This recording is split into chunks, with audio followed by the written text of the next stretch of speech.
In this video, I will show you how to fix error code 0x0003 in NVIDIA GeForce Experience. The first step is to open Windows Services. Press Windows key plus R button, type services.amsc and hit enter. This will open the services window.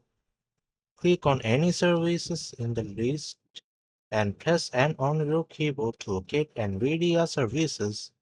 Find these services and restart them one by one.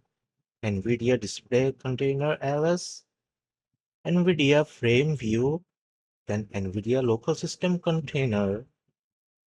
To restart, right-click, then click Restart. Next step is to relaunch NVIDIA GeForce Experience.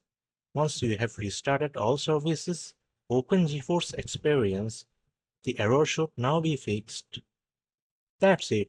We have successfully fixed error code 0x0003 in NVIDIA GeForce Experience. If this video helps, like, share, and subscribe.